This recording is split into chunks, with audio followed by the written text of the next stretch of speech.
नमस्कार। आज हामी नेपालका एक निकै महत्त्वपूर्ण राजनीतिक व्यक्तित्व विश्वेश्वर प्रसाद कोइराला, जसलाई हामी मायाले बीपी भन्छौँ, उहाँको जीवन र लोकतान्त्रिक यात्राबारे अलिक गहिरिएर कुरा गर्दैछौँ। हो। हाम्रो छलफलको आधार चाहिँ बीपी कोइराला जीवन र लोकतान्त्रिक यात्रा भन्ने सामग्रीबाट लिएका केही मुख्य बुँदाहरू हुन्। आजको यो विमर्शमा हामी बीपी कोइराला को हुनुहुन्थ्यो, राणा शासन विरुद्धको त्यो बेलाको सङ्घर्षमा उहाँको भूमिका के थियो, अनि नेपालको प्रजातान्त्रिक इतिहासमा उहाँ किन यति महत्त्वपूर्ण हुनुहुन्छ भन्ने कुराहरूमा केन्द्रित हुनेछौँ। एकदमै। बीपीलाई बुझ्न त उहाँको सुरुवातै हेर्नुपर्छ। विक्रम सम्वत 1971 भदौ 24 गते बनारसमा जन्मिनु भएको। भारतमा हो, भारतमा। उहाँका बुवा कृष्णप्रसाद कोइराला आफैमा राणा शासनका एकदमै कडा विरोधी क्रान्तिकारी नै हुनुहुन्थ्यो। त्यो पारिवारिक पृष्ठभूमिले गर्दा बीपीलाई सानैदेखि भनौँ न स्वतन्त्रता र प्रजातन्त्रतिर रुचि जाग्यो। त्यो त पक्कै पनि। देश बाहिर जन्मिनु अनि त्यो किसिमको पारिवारिक वातावरण पाउनुले उहाँलाई तत्कालीन नेपालको अवस्थालाई अलि फरक ढङ्गले हेर्न मद्दत गर्यो होला है? अवश्य नै। बाहिरको खुला समाज, भारतको स्वतन्त्रता सङ्ग्रामको त्यो माहौल, त्यसले पक्कै उहाँको दृष्टिकोण फराकिलो बनायो। अनि उहाँको पढाइ लेखाइ राजनीतिक चेतनाको विकास पनि त भारतमै भयो हैन? हो त। बनारस हिन्दू विश्वविद्यालय अनि पछि कोलकाता विश्वविद्यालयबाट कानुन पढ्दा पढ्दै उहाँ त्यताको भारतीय स्वतन्त्रता आन्दोलनमा पनि सक्रिय हुनुभयो। त्यो आन्दोलनमा लाग्नुले त उहाँलाई राजनीतिक रूपमा झन खार्यो होला नि? एकदम। त्यो उहाँको लागि राजनीतिक तालिम जस्तै भयो। सङ्गठन कसरी बनाउने, मान्छेहरूलाई कसरी गोलबन्द गर्ने, राजनीतिक रणनीतिहरू के हुन्छन्, यी सब कुरा उहाँले त्यहीँ सिक्नुभयो। त्यो अनुभवले नै पछि नेपालमा प्रजातन्त्र ल्याउने अभियानमा उहाँलाई बल दियो होला। निश्चित रूपमा।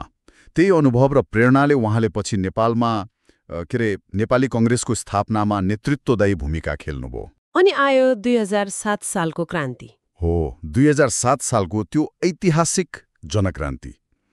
त्यसको त उहाँ प्रमुख नेताहरूमध्ये एक हुनुहुन्थ्यो। त्यो क्रान्तिले 104 वर्ष लामो राणा शासनको अन्त्य गर्यो नि त। त्यो त नेपालको इतिहासमै एउटा ठूलो मोड थियो। युगान्तकारी घटना नै थियो। त्यसले नेपाललाई एउटा बन्द समाजबाट आधुनिक युगमा प्रवेश गरायो। अनि क्रान्तिपछि 2015 सालमा पहिलोपटक आम चुनाव भयो। पहिलो आम निर्वाचन। त्यसमा नेपाली कङ्ग्रेसले त खै प्रचण्ड बहुमत नै ल्यायो हैन? हो, 2/3 बहुमत। अनि बीपी कोइराला नेपालको इतिहासमा पहिलो जननिर्वाचित प्रधानमन्त्री बन्नुभयो। त्यो आफैमा ठूलो कुरा थियो। उहाँ प्रधानमन्त्री हुँदा केही महत्त्वपूर्ण कामहरू पनि सुरु गर्नुभएको थियो क्यारे? उहाँको कार्यकाल छोटो त भयो, तर निकै महत्त्वपूर्ण रह्यो। उहाँले त्यो बेलाको समाजलाई हेरेर निकै प्रगतिशील नीतिहरू ल्याउनुभयो, जस्तो कि भूमि सुधारको कुरा।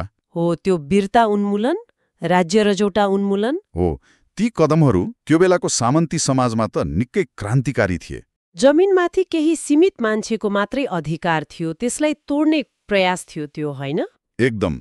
वर्षौंदेखिको शोषण अन्त्य गर्ने, सामाजिक न्याय दिने प्रयास थियो। शिक्षा, नागरिक अधिकार, विदेश नीतिमा पनि उहाँले नयाँ ढङ्गले सोच्नुभयो। तर त्यो प्रजातान्त्रिक अभ्यास लामो समय टिकेन नि है? दुःखको कुरा, टिकेन। 2017 साल पुस 1 गते तत्कालीन राजा महेन्द्रले अचानक सैन्य कू गरे।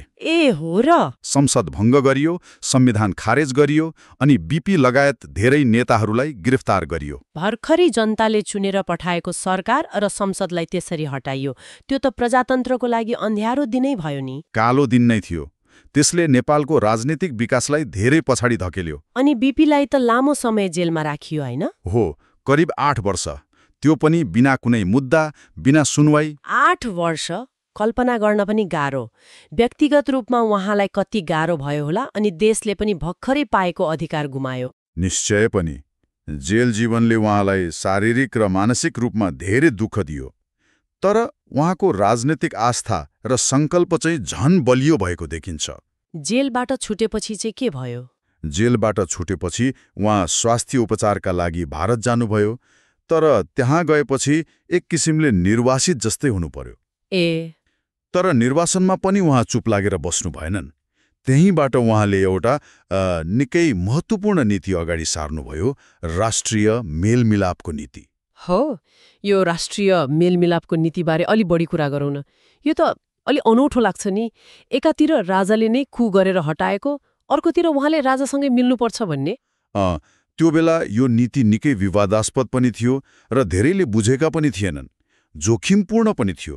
किन लिनुभयो होला त उहाँले यस्तो बाटो? खली स्रोतहरू हेर्दा के देखिन्छ भने बीपीले राष्ट्रियतालाई सबैभन्दा माथि राख्नुभयो।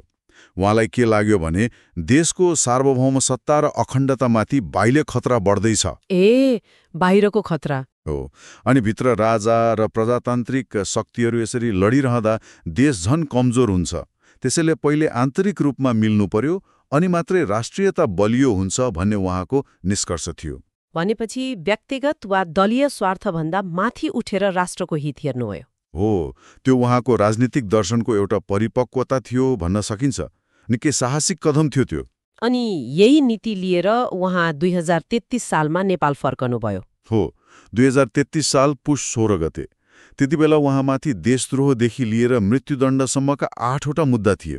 ज्यानकै जोखिम मोलेर फर्कनु भएको रहेछ। एकदम।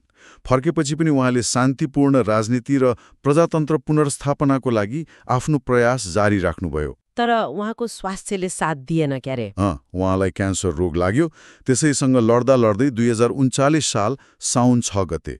नेपाली क्यालेन्डर अनुसार साउन 5 वा 6 मा विवाद देखिन्छ, तर प्रचलित 5 गते हो। काठमाडौँमा उहाँको निधन भयो। उहाँ शारीरिक रूपमा नरहनु भए पनि उहाँको विचार, उहाँको प्रभाव त नेपाली राजनीति र समाजमा आज पनि गहिरोसँग छ नि, होइन र? बिल्कुल।